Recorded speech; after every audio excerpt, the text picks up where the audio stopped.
వీధి కుక్కలపై విస్తృత ప్రచారం కల్పించే పనిలో పడ్డారు నల్గొండ జిల్లా అధికారులు. గ్రామీణ పట్టణ ప్రాంతాలలోని పాఠశాల విద్యార్థులకు కరపత్రాల పంపిణీ ర్యాలీలు నిర్వహించాలని జిల్లా కలెక్టర్ ఇలా త్రిపాఠి ఆదేశించారు.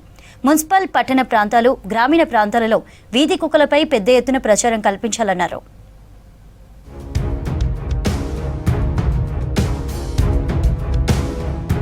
నల్గొండ జిల్లాలో వీధి కుక్కలపై విస్తృత ప్రచారం చేయాలని అధికారులను ఆదేశించారు కలెక్టర్ ఇలా త్రిపాఠి.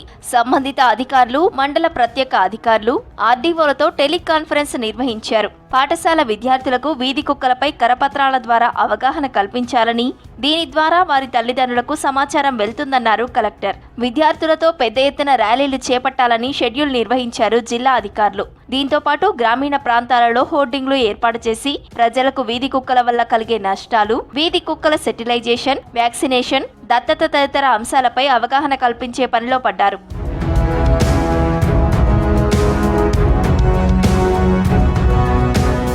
దేవరకొండ డివిజన్లో గత వారం వీధి కుక్కల వ్యాక్సినేషన్, దత్తత కార్యక్రమాలను పెద్ద ఎత్తున నిర్వహించడంతో ప్రజల నుంచి మంచి స్పందన వచ్చినట్లు తెలిపారు అధికారులు. దీంతో జిల్లా వ్యాప్తంగా కుక్కల దత్తత కార్యక్రమానికి శ్రీకారం చుట్టారు. ఈ వినూత్న కార్యక్రమాన్ని విజయవంతం చేసిన దేవరకొండ డివిజన్ అధికారులు, జిల్లా పశుసంవర్ధక శాఖ అధికారిని అభినందించారు జిల్లా కలెక్టర్ ఇలా త్రిపాఠి.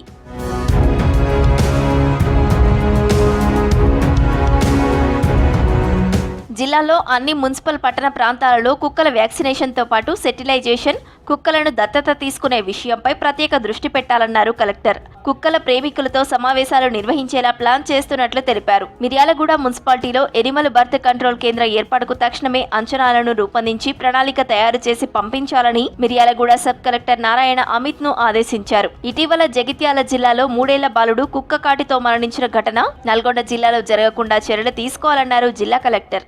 ప్రతి ఒక్క అది విధి కుక్క కావచ్చు, లేదా ఇంట్లో పెంచుతున్న పెట్ డాగ్స్ అయినా కావచ్చు, తప్పకుండా 100% వ్యాక్సినేషన్ మన జిల్లాలో అయి ఉండాలి. 100% రేబీస్ వ్యాక్సినేషన్ అవ్వాలి అంటే విధి కుక్క కానివ్వండి, పెట్స్ కానివ్వండి, ఆ సంఖ్య పెరుగుతూనే ఉంటుంది. కాబట్టి it is an ongoing process. So మా ఫోకస్ ఇప్పుడు 100% వ్యాక్సినేషన్ మీద ఉంది. రోజు రోజుకి పెరుగుతున్న వీధి కుక్కల దాడులతో జనం అప్రమత్తంగా ఉండాలన్నారు కలెక్టర్. చిన్నారులపై, వృద్ధులపై ప్రత్యేక శ్రద్ధ వహించాలని సూచించారు.